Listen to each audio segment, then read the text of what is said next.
Well, What happened? I didn't realize. we're And we live. are live!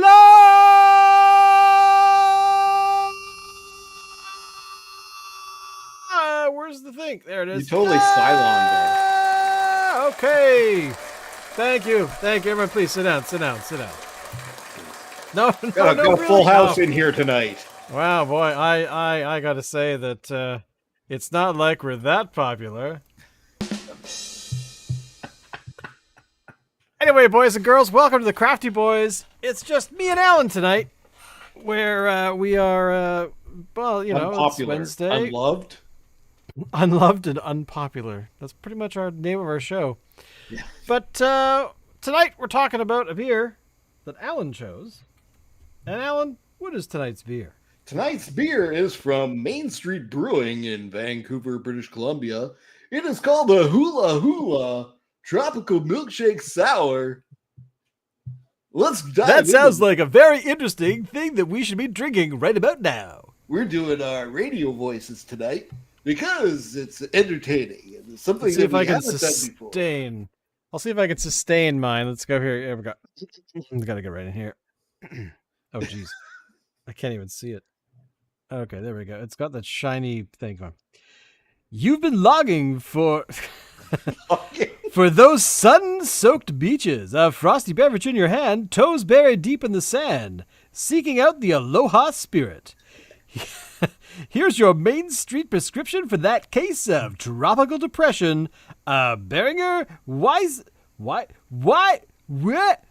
styled. I don't know why I'm having trouble with that word. Sherbety seasonal specialty that conjures up flavors of a South Pacific specific fruit basket of fresh. Who wrote this? Specific fruit basket of fresh passion fruit, orange and guava, with hints of hibiscus and vanilla, and a subtle sour note that is oh so sweet. Tropic like it's hot. Wow, who wrote this? Fire them immediately. I'm going to guess it was a staff member at Main Street Brewing in Vancouver, British Columbia. Hey, Barry, can you do the thing for the can label? We forgot to hire the writer. Yeah. Sure, okay. So this beer maybe it was written by ChatGPT. ChatGPT would have done a better job. Yeah, we should talk about that tonight because there's some cool stuff that I just found out today. So this is Main Street Brewing's Hula Tropical Milkshake Sour. It's got a really nice label on it. It's got two cans. And it's a very sort of 70s kind of motif on there with the two cans, I would say. I kind of like it. It's got like that sharp thing, except for the flowers are a little throwy a bit. But you know what? Doesn't matter. I like it anyway. It's like those T-shirts with the sun, the 80s sort of sun thing, or 90s. This is really fragrant. I'm liking. You can tell it's a sour. Oh. Right, here we go. Pucker up. Wow. That is really bubbly. Like, that is not just sour. That's got a lot of, how shall I say, effervescence. Yes. Very fruity, flavored. Definitely a lot of sourness to it. Sours have really kind of like run their course for me. Well, wasn't it like 4 or 5 years ago? No, longer than that. But you know, it ain't bad. I'm trying to remember. It was like 5 years ago now when we had that sort of glut on sours for most of the breweries, and that really got tired pretty damn quick. But overall, and yet the breweries are sticking with it. They still are making these things. Ugh. Whatever. But you know what? As far as sours go, this is a pretty good one. If you're into a sour, this is a good one to go for. I'm just if you're not into a sour, obviously don't. If you don't like it, don't drink it. Yeah.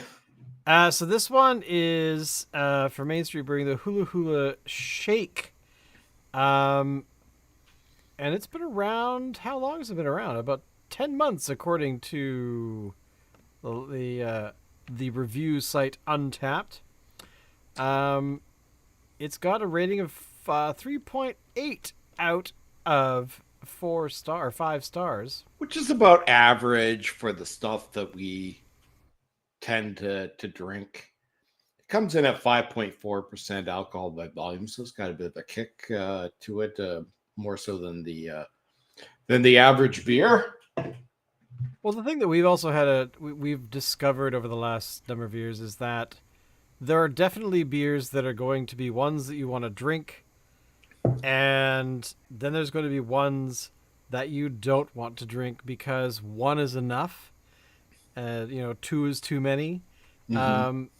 And it's kind of that, I don't know, like Guinness, a couple is fine. But after a while, the taste kind of ceases to amaze, and you kind of want to go on something else. Well, not only that, I find with Guinness is really filling. After 2, I want to throw up, not because of the alcohol or anything, just because it's too much. Well, I mean, it is basically liquid bread, at least as far as I can tell. But the other day, probably on Saturday, I had a couple of Fat Tug, and I got to say, I had not had a Fat Tug in a while, and I could not find anything else. I was visiting some people down in White Rock, and they were like, "Let's go buy some beer," and I'm like, "You can twist my arm, go ahead." And so we went, and I could not find anything, any IPAs really at the store that we went to, which was really shocking. A little private store. They had a lot of Coors. They had a lot of Labatt. They had a lot of that kind of stuff. But luckily the day was saved with Fat Tug. Nice. It was, yeah. And so I had a couple of those over a few hours, and yeah, wasn't too bad. I have no complaints. But my point of bringing that up is that it would not get old. Where this gets old really fast. I mean, not just this one, sours in general. So hopefully we will not have to drink another one, unless we absolutely want to. Yeah, but again, as far as sours go, this one's pretty good. So what beer have you had? Have you had any other beer in the last week or so? Worth note? Yes. Cannery's Heist beer is out right now. Really? Where did you have that? In Victoria. That's the one that's a maple syrup flavored porter, I believe. It is a seasonal porter. Yeah. We've done it on the show previously. So I bought it just for myself. And this is where we learned about the big was it the Great Canadian Maple Syrup theft? Yeah. Of, I don't know, like during the 50s or something. The only way that could be more Canadian is if the theft employed a beaver while drinking Tim Hortons. It's true. Right? The criminals were caught while drinking double-doubles in a drive-thru of a Tim Hortons in Langley, British Columbia. It's 9:04 p.m. And let's get to the weather with Shay. Shay, tell us what the weather is going to be like. It's really cold out there right now. From the chopper, we can see that there is no snow, but -10 in Vancouver tonight. People are dying everywhere. They're just on the streets. They're just collapsing because apparently it's supposed to be -10. I don't know. I haven't gone outside in the last few hours, but it is not. Yeah, we're getting a. Have you had? Not here. No. Apparently, it was supposed to be, according to the weather. To Weather Central in wherever the hell they are. Environment Canada said that it was going to be -10. I don't think that has come to pass.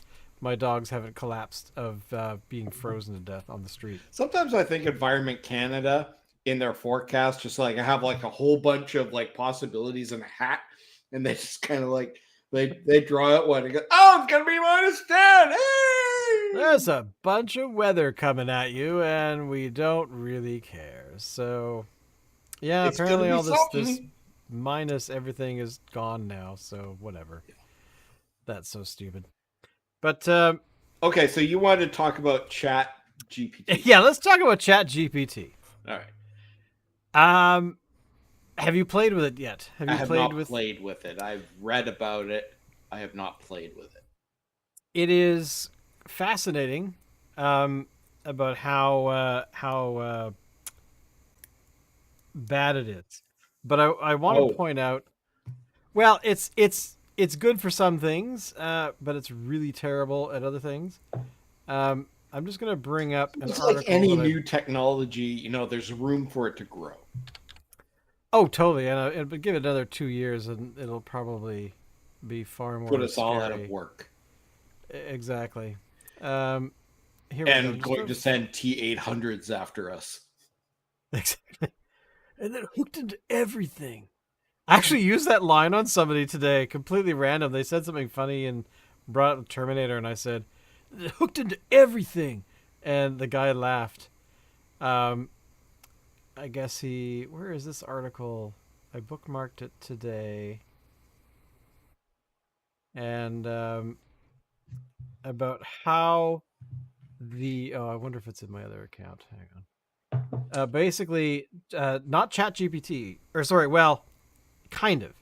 So the big thing that Microsoft is doing right now, for all of those who really care, is Microsoft is adding a ChatGPT search assistant to Microsoft Edge, which is the Microsoft browser.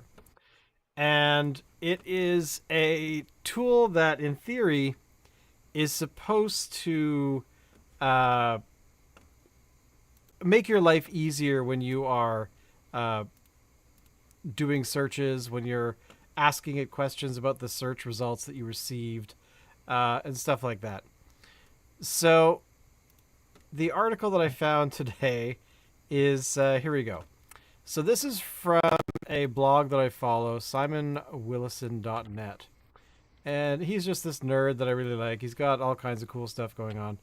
But one of the things that makes me smile is this article he wrote yesterday about how Bing has basically provided people with a lot of errors, has also provided people with, where is it here? Here we go. It has threatened people. It has refused to provide people with proper links because it feels as though it's been treated unfairly. So, like, it's amazing. Hurt. So here's the demo. So basically, about last week, there was this big, incredible explosion of activity in terms of AI technology, where Microsoft and then Google had their big sort of, here's how amazing we are this year. Here's stuff we're working on, products that are coming, blah, blah, blah. So Microsoft had this event where they showed off this whole fancy new system. And I think there's actually in this article, yeah, here we go. So basically there's a screenshot in here, I hope, unless it's, yeah, I guess this is it. That's it. But essentially, if you do a search within Bing, on the sidebar, there's this little ChatGPT based thing. It's ChatGPT, but Microsoft specific. And if you do a search, it'll give you information about what's going on the side. You can actually say, oh, well, what about this? Or what about that? Or can you summarize the search results that you have provided and stuff like that? Helpful things, one would think. So, however, there's a chat option where you can actually click on a button that says, surprisingly, chat, and you can ask more specific questions about the search that you're actually doing. And so Microsoft has this thing. It looks very cool on the surface, but somebody pointed out after the event was done that there were a bunch of factual errors within the demos that the Microsoft people did, where they loaded a PDF. Oh, hey, sorry, James, I missed your things there. Can't answer the question of existence. It reiterates what it finds on the net. No, this is very true. So, I mean, as these, if you break all of these Chat GPT and other services like it, they just are word prediction, right? Like it puts words in order and hopefully it makes sense. But the whole thing was that the system had this weird existential question, and then it said, "Where's the one where it said it's going to hurt you?" Or I won't hurt you or harm you unless you harm me first. So these kinds of things like this, I welcome people just to go and read this whole thing, but it is amazing that you can get these word systems into these weird conversations that make it feel, not quite Turing test level, but make it feel like it's actually has feelings and whatnot. And it just comes off as this big hilarious thing. So anyway, so Microsoft had this big demo. They got all this people saying how amazing they were, and then Google had their event. I think the day or so later, and they couldn't even demo their latest thing, which after everything was said and done in this whole demo, Google is like a year behind what Microsoft is doing with ChatGPT and OpenAI. So right. At the end of the day, I was talking to a friend of mine who's a hardcore nerd, and I asked him about this and said, so what do you think? And he made a point that I hadn't considered. Because I admit that I was caught up in the hype of what could these things do, in say 5 years time versus right now, because they kind of suck right now, but we're very early days of this whole tech. Yeah. And then he said, but even if it gets really smart and becomes like a thing we rely on every day, it's still being fed data from stupid humans that are stupid right now and are going to be stupid then. So basically we're creating this feedback loop of stupidity that no matter what we put into the thing, it's always going to pump out wrong information because somewhere in all the training data, somebody has typed in the wrong information at the first place. Some stupid human made up something, or they got it wrong just innocently, or they just didn't care. And I thought it was kind of funny because people, of course, are well, that's gonna take our jobs. Well, I think not really, at least for a while, unless these things become sentient, then we're fucked. But we're gonna be loading bodies, not just the ones on the other side. Exactly. And but yeah, it is interesting, but ultimately I think they're going to become tools that we like. But at the same time, we're kind of relying on these systems to do things that we're doing poorly now. Yeah. And it's interesting that no one has really, there's very few people sort of talking about that, even myself, and I've now warmed up to the idea that, right, we're dumb now, and we're going to be dumb later. And even worse off because we're going to be... the analogy was, there's a couple episodes of Star Trek over the various series where there's societies that have become so reliant on a technology that nobody will be able to know what the right answer is or how to fix something to correct data because they've relied on it so long and have left all of the decision making to the computer that no one ever thought maybe we should make sure that we know how to fix the thing rather than just giving up and relying on it so heavily that no one's really going to care. I don't know. I'm just kind of yabbering about it, but I find it kind of... In a panic, they tried to pull the plug. They say it got smart. But I don't know. I'm trying to sort of formulate a coherent summary of all of these these thoughts running around my brain.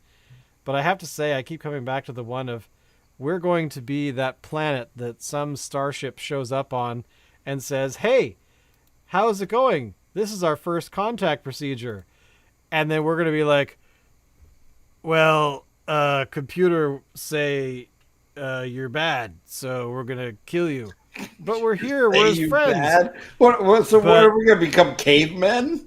Well, Booga booga? why wouldn't we? I mean, are you kidding me? You think we're going to get smarter and become that's true. more eloquent? No, we're going to be like, "Jordy will make us powerful. Jordy will fix ship." You know, that kind of garbage. Oh, yes.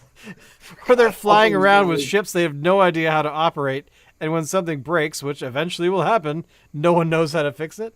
I don't know. I think that's what's going to happen, that we're going to run into a situation where you and I will be in our like 90s, and we're like, I've got my new robotic heart.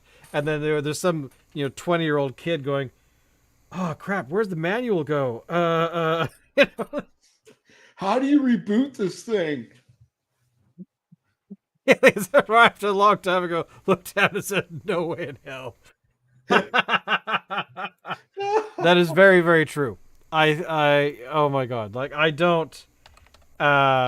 I fully admit that we're screwed, and that this is just gonna, whatever, it's. What do you think, Alan? I tried not to. Oh my God, you've been reliant upon the AI for too long already. I have.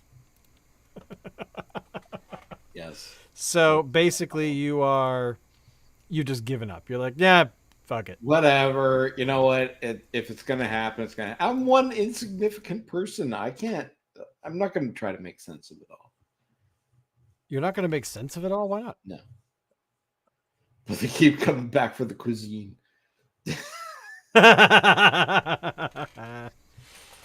Well, you know how it is. Yeah. But at the end of the day, are we going to ever? Okay, let me clarify. We're never going to do this in our lifetime. Do you think that we are going to be completely and utterly reliant 100% by the time you and I kick off our mortal coils? You mean like on technology? Yeah, they're going to rely so much on it that you and I are just going to be sitting there going, "You are all morons." Yes.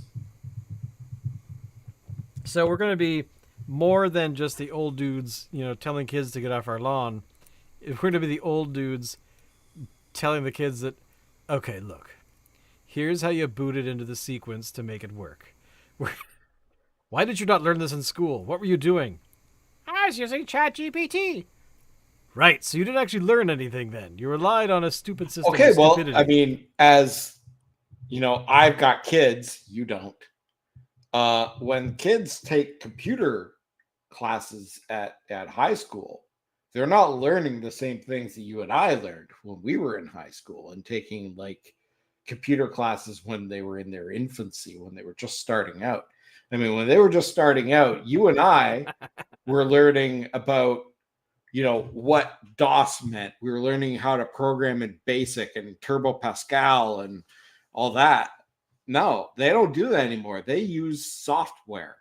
And well, like my kid bought a gaming computer, didn't know how to set it up. I had to set it up for him. He had no idea where things went where.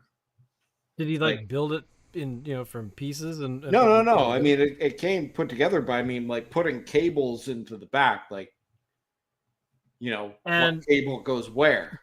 Alan, you have failed as a father. You should have been like day 3 of their birth. "All right, kid, this is what a USB cable does." Yeah.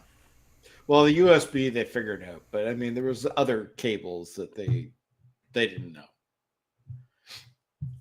So they didn't. So they don't show kids how computers work or anything. They don't show them the fundamentals of computers. Oh, so basically, what we're talking about has already happened. Yes. Oh man. They're shown how to use Windows. They're shown how to use different kinds of programs, whether it be Word, Excel, or maybe even Photoshop or something like that. They're shown how to use these programs, but they're not shown how to actually install a program, how to do file management or anything like that we learned. So basically, They've skipped the fundamentals. We're screwed all. Yeah. I can't believe we're that screwed already. I just don't. Hey Shane, did you Yeah. realize you look like a disembodied head? Oh yeah, I'm wearing black with the black background. Actually, this is navy, I think. Yeah. Where's this black? You look completely disembodied. Here, let me crank the. There we go. Ah! Okay, so Jesus. All right, we're live. Yeah, I'll turn it up a little bit. What was that name of that character in Red Dwarf? I can't remember now. The head that was always on the screen, that kind of like the computer. Oh, are we talking about their AI, basically? Yeah. Yeah, you look like that. Sweet. I just wanted to fit in, man. I'm gonna bring this up on the screen just because it's cool. Oh, gee, did I get disconnected? What's going on here? You got disconnected? I got disconnected. What the hell, MagBiz? Oh, apparently I'm offline now. But that's okay. But I'm really kind of shocked that the whole fundamental problem, like actually learning how something works. Hello there, John Public. Are you John Q Public by any chance? I know a John Q Public.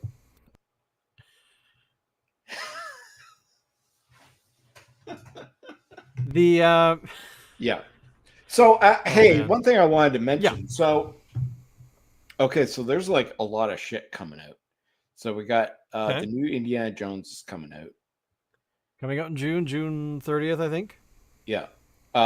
Picard season 3 starts tomorrow. That's right.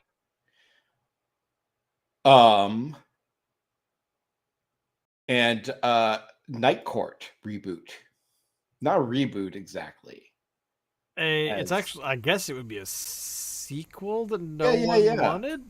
Yeah. Have you checked it out? I did watch the first, I think, 10 minutes or so. I could not handle the laugh track. Yeah. Sorry, wait, what? There's a Conan movie? What? When? I didn't know that. I had no idea. What the hell? What? There's a Conan movie coming out? When? Where? I have no idea. With Artie? No. Well, there was a terrible one like 10 years ago. Is that Conan the Senior Citizen? Oh, there was. You know what? Actually, there actually is a. Well, there was. I don't know if it's actually going to happen.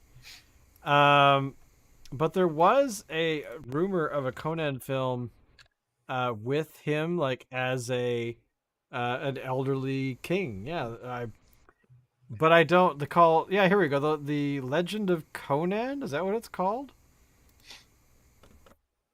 Let me bring this up here. So, Legend of Conan. Plot is unknown. But this looks like one of those things that may never actually happen. Yeah. Now that's okay. The Crown of Iron. That's what I remember. And I guess they made a really terrible, Conan film, like with Drogo from Game of Thrones. But who knows? I mean, Conan's it makes money, so why not have it again? But getting back to the Night Court, I felt the same way as you did about the laugh track. And then I went to go look it up. It's actually filmed before a studio audience, apparently. Really? Yeah. That's totally not what I would have ever guessed. No, not at all. It sounded like a laugh track. It sounded like a laugh track to me. but it was I couldn't handle it. So yeah, I abandoned ship. Granted, I like Larroquette. I enjoy seeing him. Not so wild about whatever her name is, the daughter of Harry Stone. Um, Mainly because I saw her in uh, Big Bang Theory, Yeah. and every time I watch Big Bang Theory, I get mad because they are just awful, awful people. The characters are they're awful people, selfish bastards. Um, They're American. uh, well, yeah, but there goes our one American viewer. But essentially, I saw her as well, and I just could not see her as the other character. I know, right? So I actually thought that was her voice, like the high pitched voice. I thought that was actually her thing. You know, actually, there is a series of librarian-based Conan-like things. Anyway, Well, there's yeah, well, in UHF, the Weird Al movie in yeah. whatever year it came out, there was actually a short in that called Conan the Librarian. There's also a series called The Librarian, which has been around for a while and has like 5 movies or something. But yeah, I could not get past the. I mean, if the laugh track wasn't there, I might have continued. It wasn't. I only watched the first episode. It wasn't great. I won't lie. I mean, I can forgive the first episode. I like to forgive the first episode, but I couldn't get past that stupid laugh track. And you know what's really funny? If Netflix produces the show, there's actually an audio setting in some of them where you can actually turn off the laugh track, which I have done a couple times. Yeah, that well, I'm blanking on her name, but yeah, the Blossom actress. I do think of her because she has a particular acting style, which definitely. I mean, I didn't watch a lot of Blossom, but I know I watched probably a good dozen or so episodes. You watched it all, didn't you? You got a little sister. If I did, I would. Well, it was. You and I were just a bit too old for it. It was kind of like if we were totally too old, but we had little sisters. Well, actually, I do. Yes, but she was into Disney stuff more than those things, and a lot of her shows were kind of her shows that she watched. She actually watched a lot of the stuff I watched. Like I remember her being scared of like A-Team at one point and a few other things. Mayim Bialik, yeah, that's right. Although that's not the one that we're talking about on Night Court. No, it's Michelle. No, the Mayim Bialik, I think, has been doing stints of hosting on Jeopardy, which I don't watch either. So there you go.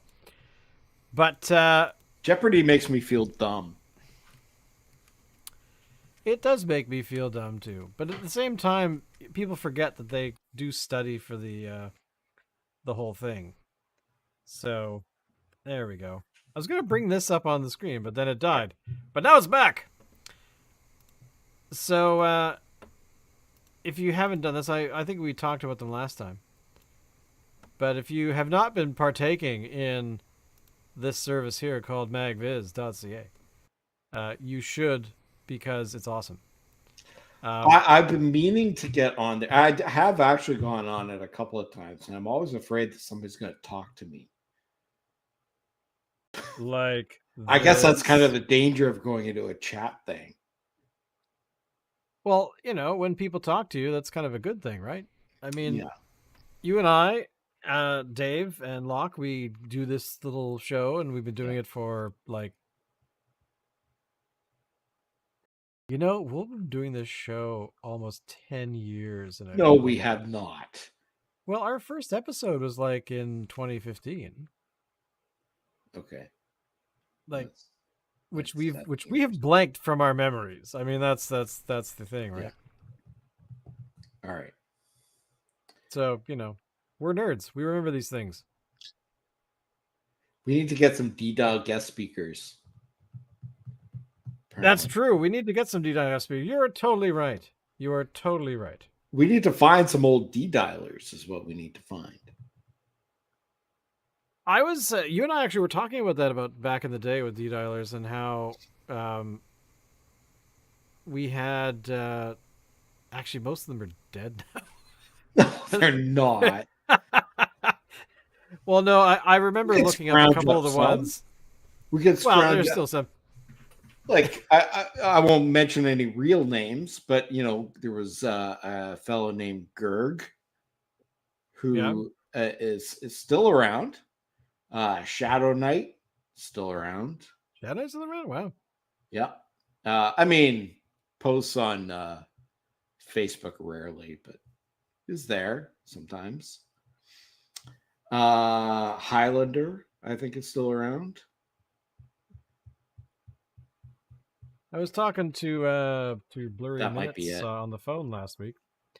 He called me out of the blue and he's like, "Hey, how's it going?" And we talked for a couple hours. It was kind of nice. Who was that? And I did actually mention to Barry to him about I call him Blurry Minutes. It always stuck for some reason. Riffraff? I told him, Riffraff, to get him to come and hang out, hang out on Magviz. I don't know if he will do it, but. And then there were some Vancouver D-Dialers that I can't remember the real names of. I remember there was one named TTM. TTM. Which stood for Talks Too Much.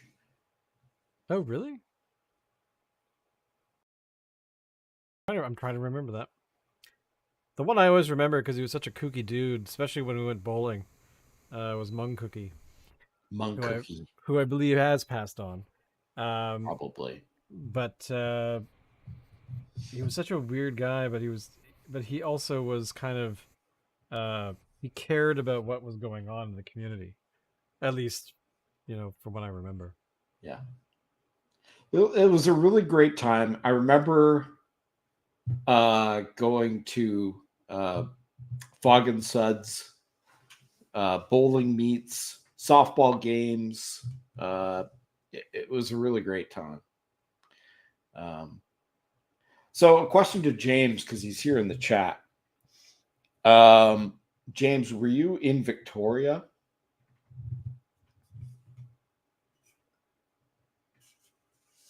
Waiting for him to respond.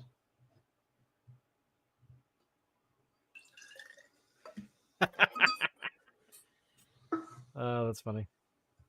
We should have. So James was in Vancouver and Victoria. I'm kind of wondering if I hung around with James a little bit. Entirely possible. I mean, this is the thing, right? Is that it was. If he's the guy I'm thinking of, probably lived in the Brayfoot area. I seem to remember being at a house party at his place, and there was a bunch of people, hosted bashing parties. Yes, a party in a house in the Brayfoot area, and the deck collapsed under the weight of the people out there. The porch collapsed.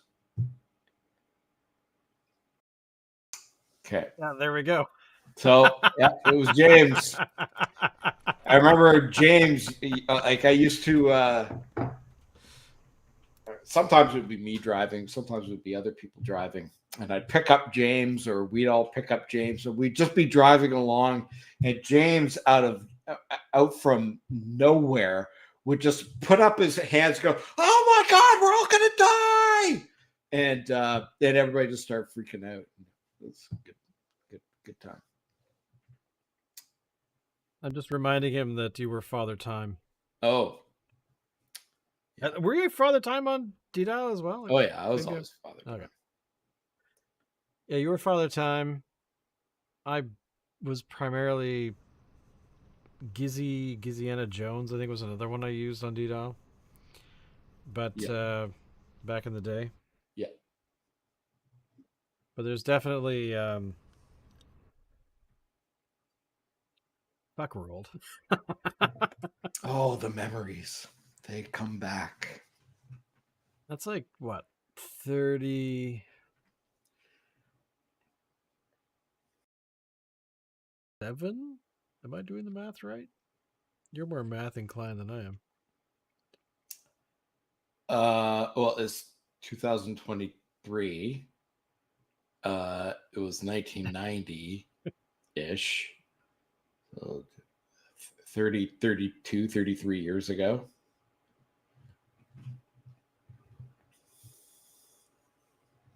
Yeah. James, I don't recall that at Timmy's. I remember going to Timmy's, the one that was over on Mackenzie, which is gone now.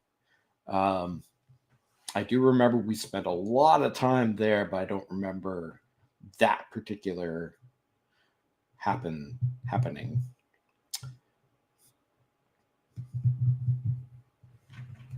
The horrors that come back. Yes, indeed. It is true. It is so true. You know, I would love to get some of those, you know, people back together and do another meet, but everybody's kind of moved on, and a lot of people have moved away. Yeah. Well, I mean, a lot of, they have lives. How dare they have lives, the jerks? Yeah, well, yeah. But definitely supporting things like MagViz is definitely. I mean, that project came out of.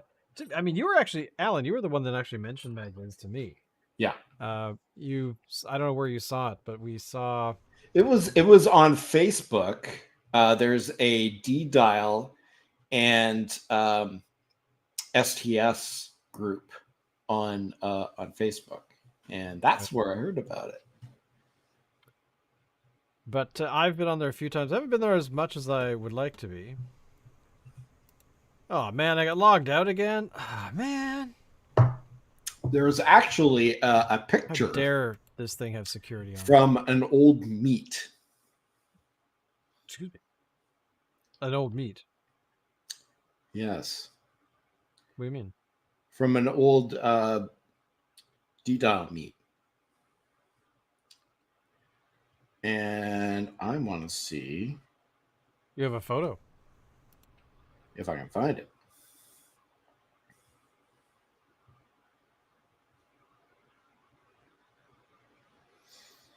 I think it's in the D-Dial STS group page.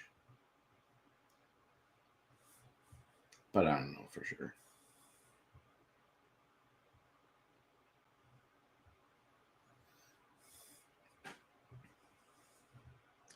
I'm just kind of quickly going through my Facebook here to see if I can find it. I'm sure I won't. But anyway, it was posted in on the D-Dial and STS group page, and it's there if you want to see it. But anyway, it's kind of cool. Trying to find. Was it called STS? I think it's called D-Dial and STS, the X thing. And I'll just say this: STS killed D-Dial in Victoria. We had the D-Dial thing had a pretty good thing going, and then there was some infighting with the SysOp from D-Dial, and then some with somebody else, and they decided to start bringing the STS, and the STS was big and new and powerful with way more lines, and hooked into everything, trusted to run it all. I think it was Rothel Dread that started that. Rothel Dread. That name rings a bell. And I think his name was James too. if memory serves. Rothel Dread.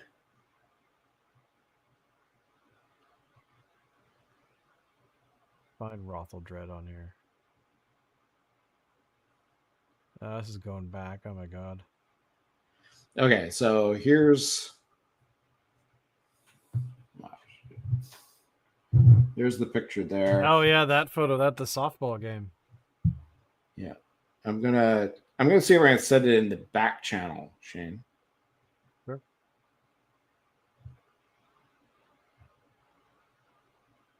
Maybe I can't.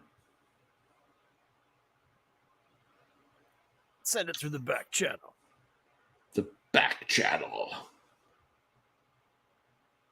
Yes, I'm on the X. Hello.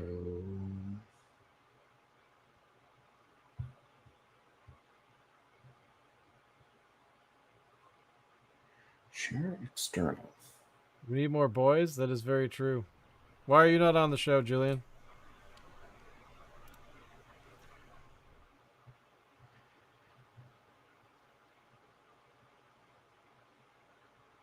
All right, come on. Can't be this hard.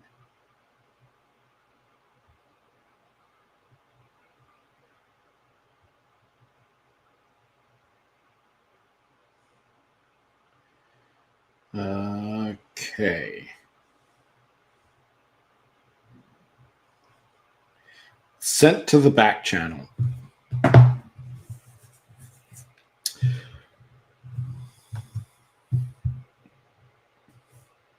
Yeah, why is James and Julian not on the show?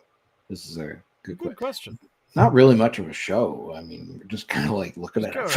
We're drinking beer and hanging out. Like, what kind of a show? Well, James, if you have a camera on your machine, I can send you a link and you can come join us if you want. Yes, Sam Oben ran STS in Vancouver, I believe.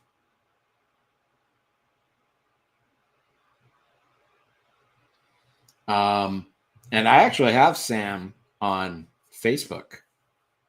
Interestingly, I don't think I ever met Sam in person, but he's in. Okay, I've got the photo. I'm gonna put this up here. Okay, so this is going to be a blast from the past if Shane can get this up here. Well, it's gonna. The quality's not great, but I'm going to. You can apply Chat GPT to it, and it will get some. It'll fix it. So yeah, so this is back in the day, yeah, circa 1989. I have a feeling this is actually 1990, but could it be? I mean, it could very well be. So there's this guy here who's got. Look at all that luscious hair. Right? Look at that hair, man. I know. Yeah, if you want to come in, come on in. But yeah, so this is back. So that's So there's you. I'm down here somewhere. Barry's right there. Now, who am I? That's Greg, right? Is that Greg? No, that's Nick. Is that Nick? Yeah. Where's Greg? Is Greg not? Oh, Greg might not be here. Greg Gerg. Yeah, yeah. He's down in the front with the 501. Oh, right there. There he is, right in front of my face. The Canucks lost. Oh, I'm sorry, man. Hey, Julian, if you want to come over, I've got like half a can of this still. If you want to try it out.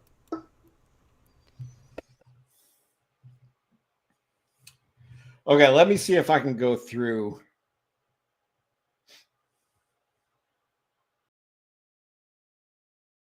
Today, gone tomorrow. Yes. The guy in the blue shirt on the left his last name was Dowd. I don't remember the rest of it. Martin Bowers, David Murray. The guy with the poofy brown hair. I don't know who that is.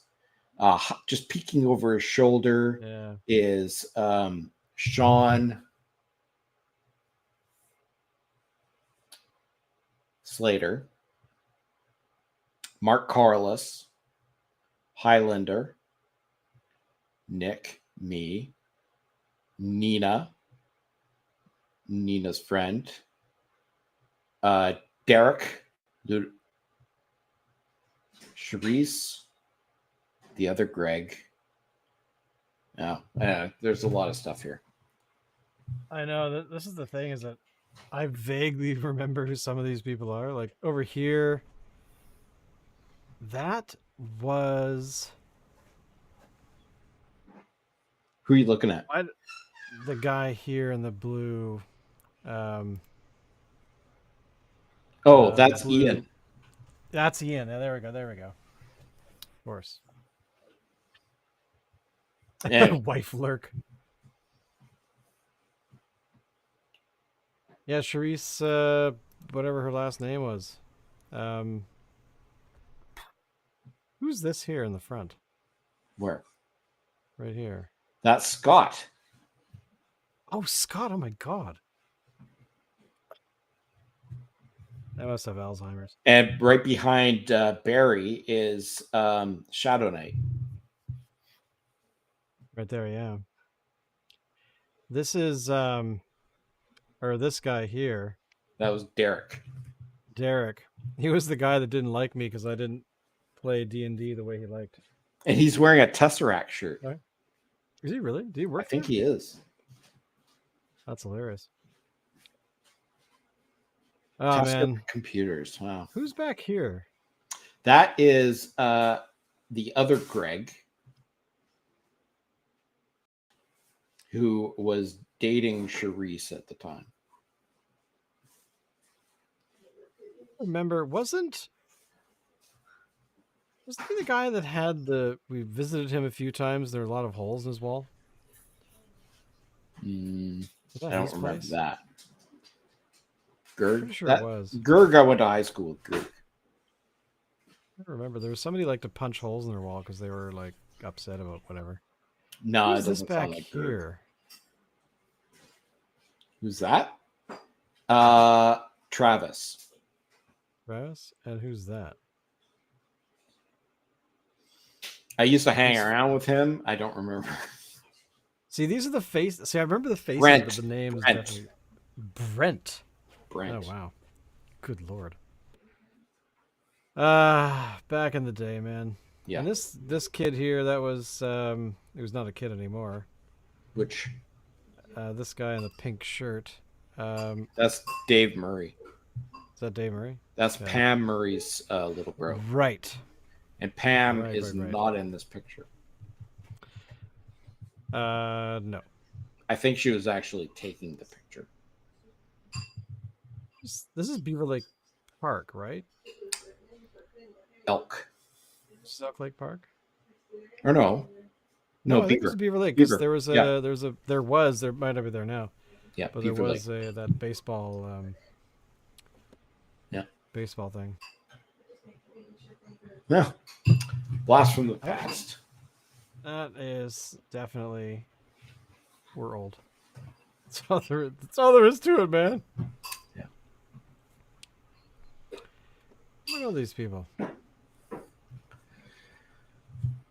Where's that link? was fun. Oh, it's just locally on my machine, but I can throw it up somewhere. Let me throw it into my public album,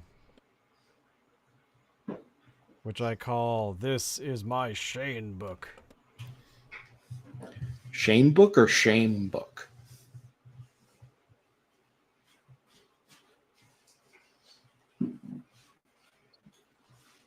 No idea what the actual link is. There we go. Oh, man. All right. So I think we need to go on MagViz a little bit more often. At least I do. I agree. Okay. I think that would be a good idea. because right. I've been enjoying it. I've just been going there a few times. I'm loving the features that are popping in, like the video stuff. You can watch TV, which really threw me a little while ago. But it's so cool. We're just, yeah. On that note, boys and girls, we're just being nostalgic now. But next week, we will be on earlier. I think 8 is the planned time because Locke needs his beauty sleep, being that he's back east and doing his articling thing. You're you son of a bitch. But yeah, so we'll be back then, and in the meantime, Al and I will actually get our shit together, and we will be doing, I don't know, we could do like a Friday or Saturday night where we review a couple beers at a time. Yeah. Because we still have our 12 days of 2022 Christmas to get through. Anyway. Oh, no, to join the video party? Oh, well, hey, hang on. If you want to come join now, we can still hang out. Sure, why not? All right. As long as Alan's not, passing out. No, not yet. My mommy says I have to go to bed. It's my bedtime.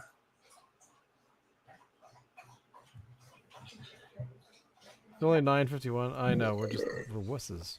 That's where is my email? I will send this to you momentarily. There we go. All right, James, check your email.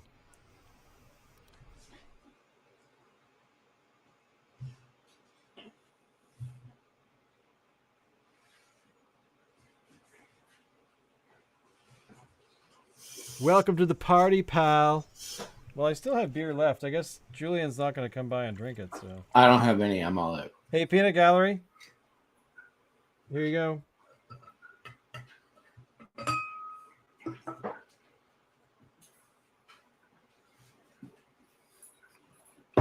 It's only 9:51. I know it's brutal. The only reason I'm wussing out, but I won't now, is I was up really early. My stupid dog pulled a classic Julian distraction last night. Julian invited myself and Allison over. We were hanging out with Julian, drinking beer, having a good time. Got home, it was later. Decided to go to bed because I had to get up early. Forgot to feed my dogs, so they reminded me at 4 a.m. That they wanted to. That's payback. That's not a reminder. Exactly. That's revenge. Back. That's not a reminder. And he's here. That's revenge. Hey, can you hear me? Now we can hear ourselves in delay now. And here's the thing: I totally recognize you. Like, do you? Oh yeah, totally. You look exactly the same. No way. Well, I mean, somebody said back in the day that I looked like Eric Stoltz. Yeah, totally. You do actually. I mean, maybe not kind now. No. Gray I was hair. thinking more Colin James. Pardon? I was thinking more Colin James. Colin James. Okay.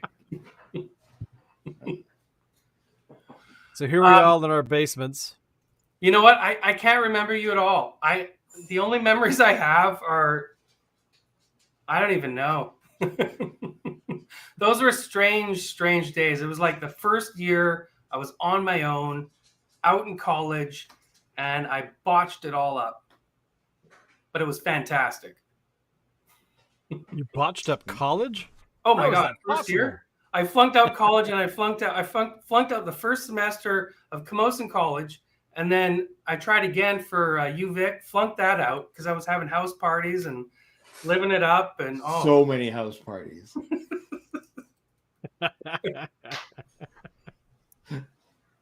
Crazy days. God. Yeah. So tell me, what was the impetus to get MagViz going? Like, what was the? Were you just drunk one day and you're like, I could totally do that? Actually, yeah, but it was built completely on vodka, I must say. But I was actually working on a project that required WebSockets, and so I was working with Node.js, and I was like, okay, I got to test this out, proof of concept. So I thought, freaking DDAL, I'll try DDAL. So after a couple of days, I found myself proving out this whole concept of the node sockets working and being very, very stable, and using DDAL as the basic platform. And then after 2 weeks, I mean, I had the entire platform built. I was getting so excited. I was building more and more commands, and even built the game Wheel of Words, and thought, you know what? This needs to live somewhere. I'll throw it online, see if people are interested. And then over the last year, I just kept developing, having fun with it, bringing people in. We've got Uno, we've got trivia, we've got discussion boards on there. We're connected to the IRC, the MRC, and a bunch of modern things going on. Plus, connected with all the Telnet DLs. There's Carrier Sync, Digital Dial. There's Mark's STS, his original vintage STS he got going with 16 lines. It's up and running. Plus the original EntChat. Crap. Do you guys remember EntChat? It was in the 90s. Somebody built a clone to get DDAL going again.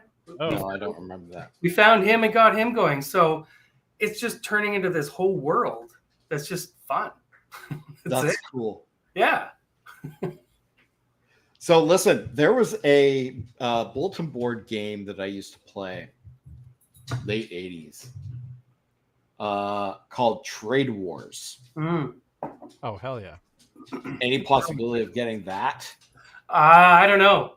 Maybe. I mean, I don't even know where you'd find it. Well, first of all, you realize the BBS scene is massive still, right? Like massive. Like there's so many out there. Everybody's running them. So Trade Wars, I guarantee you, already exists out there on a BBS somewhere. Right.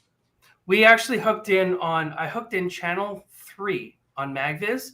It actually links to the MRC, which is about 116 BBSs. They're all connected in through chat via bridging with the IRC.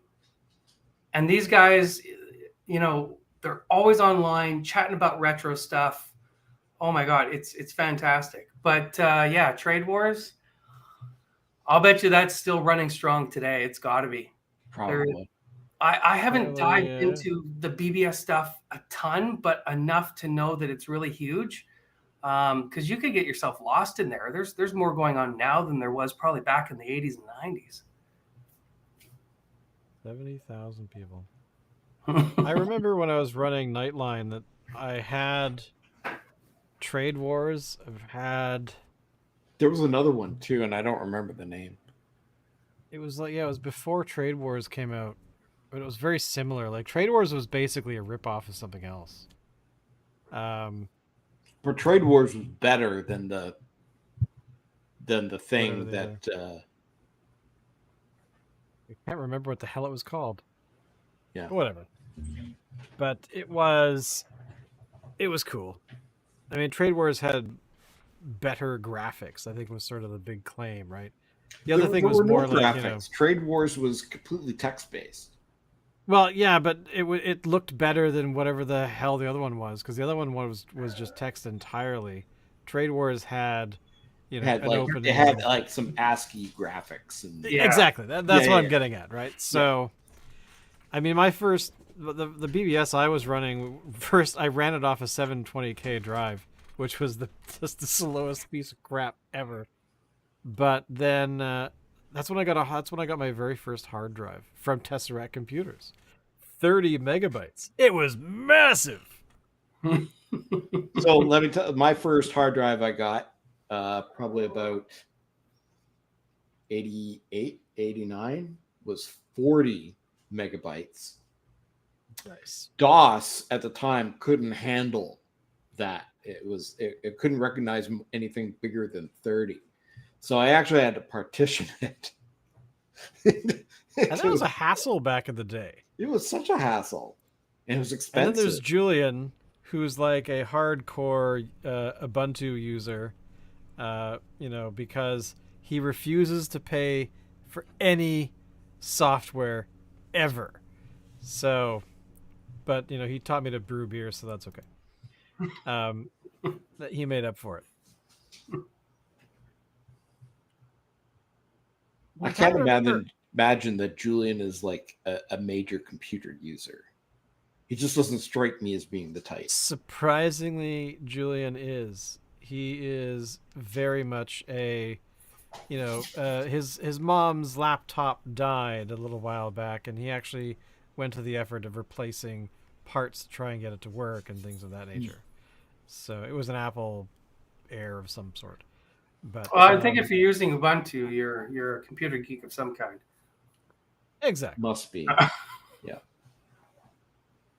I'm still happy with Windows. Well, I tried Apple as hard as I could. I couldn't do it. I even had a MacBook Pro. I had Apple iPhones. I mean, it's such a locked system. It's terrible. I would love it if we all went back in time and went back to DOS. The command line. Man, that's the stuff right there. Well, you can just. No, I know you can. But run CM. Well, it's not quite DOS, but no, it's not. It's no different than when Apple did away with Apple II and went into Macintosh. It was all point and click, and not the programmer's machine anymore. You know what I mean? Making everything dumbed down to the point where now we have the Apple iPhone, where all you get is an OK button. Pretty much true.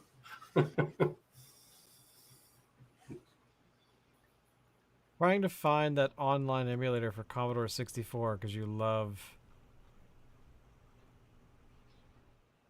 it so much. What, the Commodore 64? Somebody wrote C64's operating system in JavaScript. What? Really? That's ambitious. It was. Like, it has virtual drives, virtual disk, virtual tape, virtual...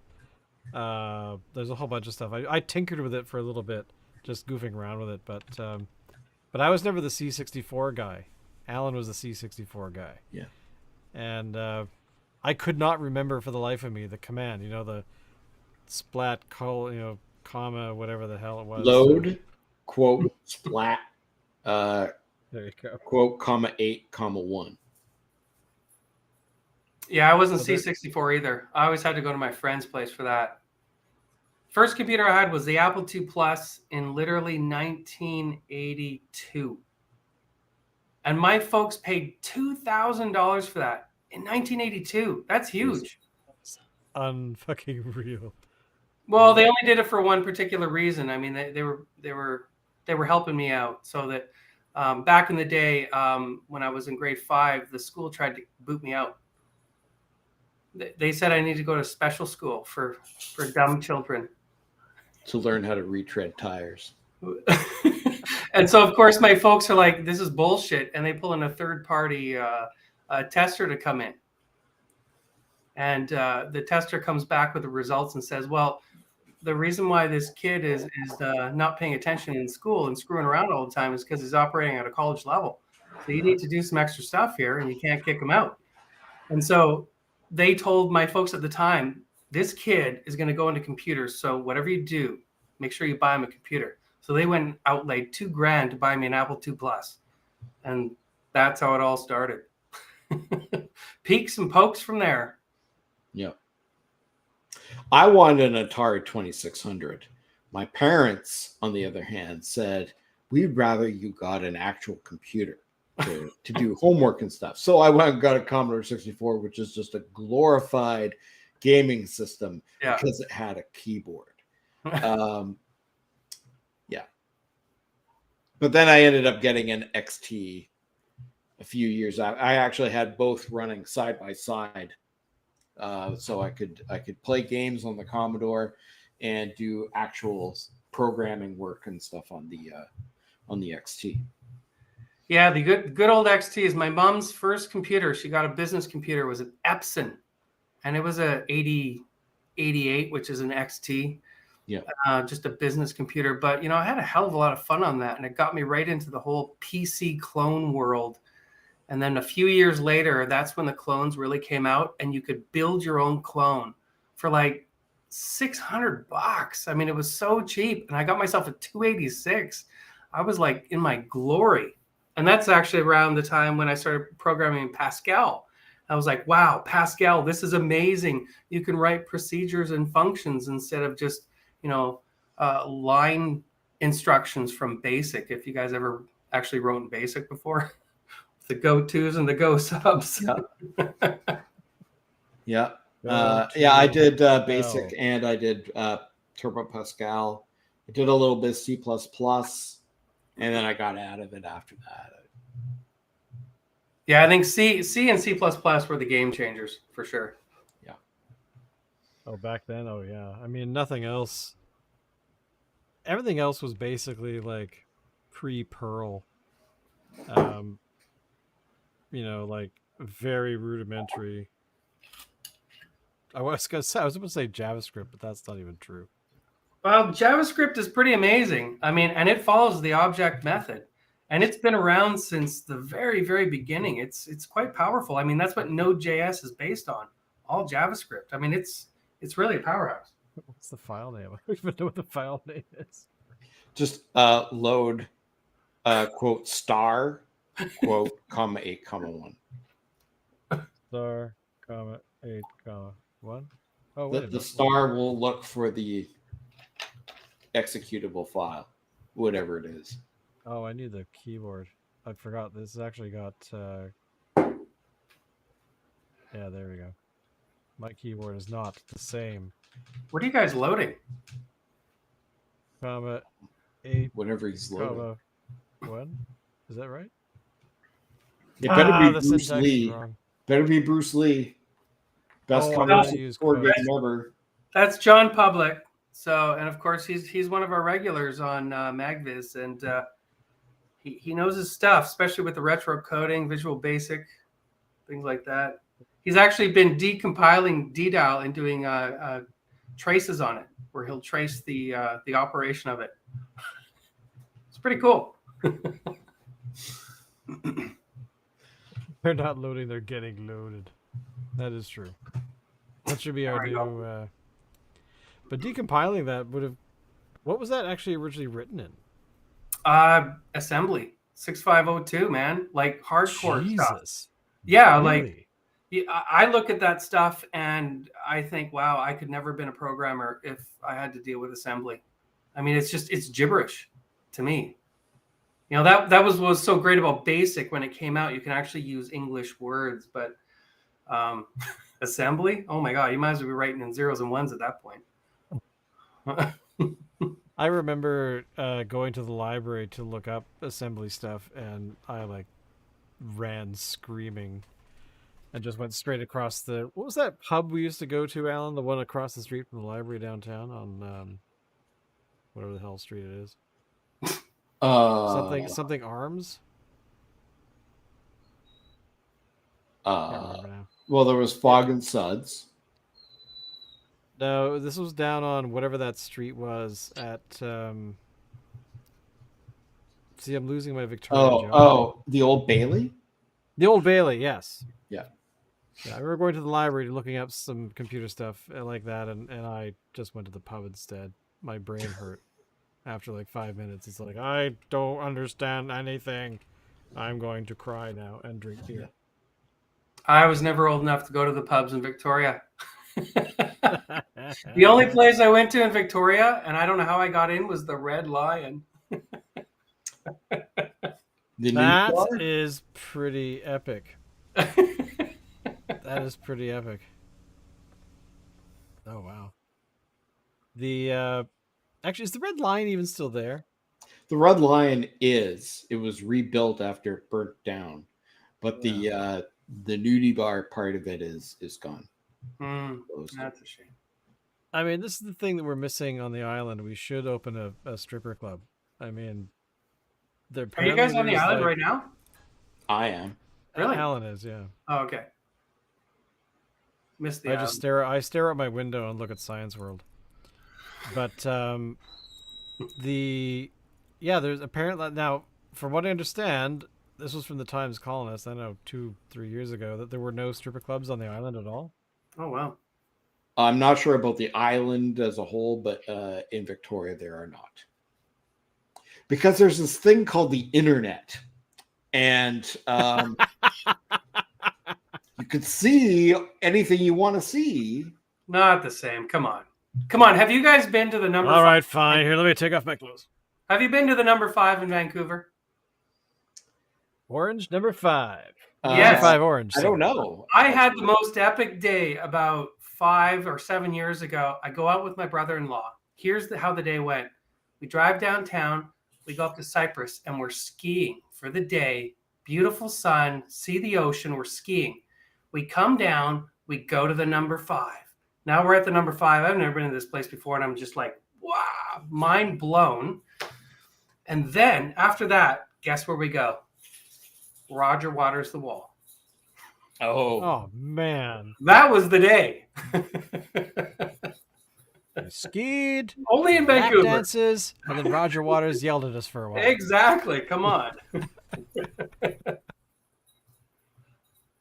That was something I wanted us to talk about tonight, Shane, but we'll say Good night, sir. Thank you for coming. You wanted to talk about what? A couple of Roger Waters things, but we'll save it for next week. Oh, okay. Really? I love Roger Waters. The Witch? I have not. Roger Waters. I love Roger Waters. I mean, he's brilliant. I mean, he was a total dick, but he totally brilliant. Still is. What, a dick or brilliant? It's both. He was chatting at the UN, wasn't he? He was, yeah. Yes. Last I heard, he was at the UN or something. In favor of Russia. Of course he's in favor of Russia. What the... Do you guys read news beyond North America? Do you really think... What do you think's going on over there? This is a proxy war. Oh, my God. There's so much information. All I can say is this. I'm not going to tell you one thing or another, but look beyond North America to really check out some news from other countries and start threading that information together. And you soon quickly see that the answers are not what you think. It's pretty brutal. Yeah. Yeah. I mean, it's well, but not just that. He has decided he is re-releasing. He's re-recorded Dark Side of the Moon and is going to be releasing it without any quote unquote pesky guitar solos. Oh my goodness. No. Okay. Now he needs to be beheaded. Because you can't have Dark Side of the Moon without David Gilmour. That's just a fact. You can't have any Pink Floyd without David Gilmour. I mean, seriously, I think he's probably the best guitarist on the planet, and it's not because he's got the best skill. It's because he dives right into that, and the feeling and the passion comes right out in his music. It's unbelievable, in my opinion. Anyway, we'll Julian, talk about it next week, Shane. Tell us about Roger Waters. Did I hit a trigger? No. Other time? Well, no. Alan and I went and saw Nick Mason. Nick Mason in November, which was really cool. It was. Julian was there as well. But we spent a lot of time talking about Roger Waters and because he apparently not too long before that had chewed out an audience. Was it in Seattle or no? It was in New York. About people there not wanting to hear about Roger Waters' politics and all that kind of stuff. And it was kind of funny. They Nick Mason's group had kind of like poked fun at it and stuff. That's true. It's kind of cool. We're not going to talk about the things that certain other individuals like to talk about. We're here to play some music. Roger is extremely political. He always has been. Extremely. I mean, and yeah, he's a dick. But at the same time, there were some other parts of him that, yes, dickish thing, like what he did to Richard Wright. was, I thought, absolutely, like, sucks. But at the same time, and dealing with everything that he dealt with Syd Barrett, Richard Wright at the time was like a huge cokehead and wasn't contributing anything to the band. And I kind of wonder if it was maybe Roger Waters applying tough love or something to say, like, get yourself cleaned up or you're out. Maybe that. And the thing is, what, we'll never know, because they have such a history that nobody knows about, only them, and they only speak in, partially about, and we can only guess. Yeah. It just pretty much sounds like the rest of the world and politics. Can only guess on the truth, right? Yeah. But I mean, you go and listen to the side of David Gilmour and the rest of the band, and the things they have to say that he did were pretty brutal. So it's a shame, because they were best together, of course. Roger Waters on his own, he's good. He's not amazing. David Gilmour on his own and Pink Floyd on their own, they're great, but they're not amazing. Them all together, I mean, that's it. The Wall was the last one. Well, Final Cut. But that wasn't all of them. Well, Final Cut was all of them. It was just all done separately in studios, and nobody actually interacted. That's the irony. But that is a brilliant album. There are some really good solos on that album. That album in particular is probably the least favorite, but is definitely one of my favorite. I liked it when I was listening to it at the time. When I first discovered it, I was just getting into Pink Floyd's catalog. I really liked it. But as I sort of listened more and more to the catalog and listened, paid attention to the backstory behind the recording of it, I started listening to it less and less, to the point now where it's like, I can do without it. It's a really dark, emotional album, and that's what I like about it. It's just it's painfully emotional. But you know what? You know what they were actually going to do before that? He had actually pitched the group Pros and Cons of Hitchhiking, and they turned it down. And that solo album, I have to say, is probably his best solo album, Pros and Cons of Hitchhiking. That is some brilliant stuff. They got Jeff Beck in there. He's doing some amazing stuff in there. Or is that the one with Jeff Beck? Anyways, Pros and Cons. I don't know if you're familiar with it. I am. Yeah. I like Radio Chaos better myself. Really? Because Radio Chaos is like, it's good, but it's so not Pink Floyd, Roger Waters. It's like a top 40 radio show. Yeah. It's almost like Gilmour's. What was his About Face? Do you remember that album? Mm-hmm. Which was very popish as well. Yeah. I think that is what Roger Waters was going for, though. It's like, how would the pop radio station deal with such a momentous occasion? Yeah, maybe. Plus the story going behind it. I mean, there is a story behind that particular album as well. And it deals with issues at the time. So, yeah, pretty interesting. Yeah. It's a fun album to listen to. It's light, and that's what's so different from Roger Waters. Is there's nothing about Roger Waters that is light. Have you listened to his most recent album? No.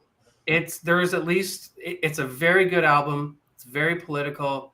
There are at least 3 songs on there that are fantastic and have a lot of flavors from the old Pink Floyd in it. For sure. I'll check it out. Yeah, I can't remember the name of it. The last album of his I actually paid attention to was Amused to Death. Yeah, and that was good. It was good, but not that good. And no. I kind of lost interest. Yeah, and that was what, like 1990 or something, wasn't it? Amused to Death. Yeah. There's a lot of strange things going on in there, but maybe that was the album with Jeff Beck in it. The first song, called The Ballad of Bill Hubbard, oh my God, it is haunting. You have to listen to it if you haven't done it before. The guitar solo is unbelievable. And it's all about this war veteran and his story about trying to save somebody during World War I or II. It is really haunting. So the Ballad of Bill Hubbard from Amused to Death, first track, listen to it and really crank it up, because you know Roger Waters and Pink Floyd, they always put little sounds and ambiances in there that, you know, you have to pick up on if you crank up the sound, but it is haunting. Okay. Yeah. I will do that. What are we at, 10:30 here? 10:20? I'm already looking for it now. I should probably go. Well, it's Work day great to meet you tomorrow. guys, officially. You're so old now We're so- and inflexible as to have outlived our usefulness. Yes. But yeah, you should come back. It'll be fun. Yeah, I mean, if you guys ever want me on, reach out. I'm always willing to chat. You know, I'm in. let me know what the protocol is for the beer selection or whatever you guys are doing, and Get a beer. And get a beer. Get Crack it beer, open. drink beer. That's pretty Right. much it. Get beer, drink it. There ain't a lot of planning involved. All right, so I'll go down to the. I'm in Mission. You guys ever gone to Mission before? I've been Oh, to yeah, I have the some ocean. friends out there. Yeah, well. Now I have more. So I'll probably just go down to the Mission Springs, grab a growler, you know, Nice. something like that. Cool. They got some good brews down there. Awesome. I fully support this plan, Okay. and I'm now going to go to bed. All right. Thank Good you, night, everyone. guys. We'll see you all next week. And thanks to James for showing up. Unlike Julian, who probably can Oh hear yeah, I me forgot from we here. were live. Yeah, we are still live, man. We haven't ended yet. What are you talking about? Yeah, the people that listen to this show suck. Oh, so much for that. All right, bye, everybody. See you later and stuff.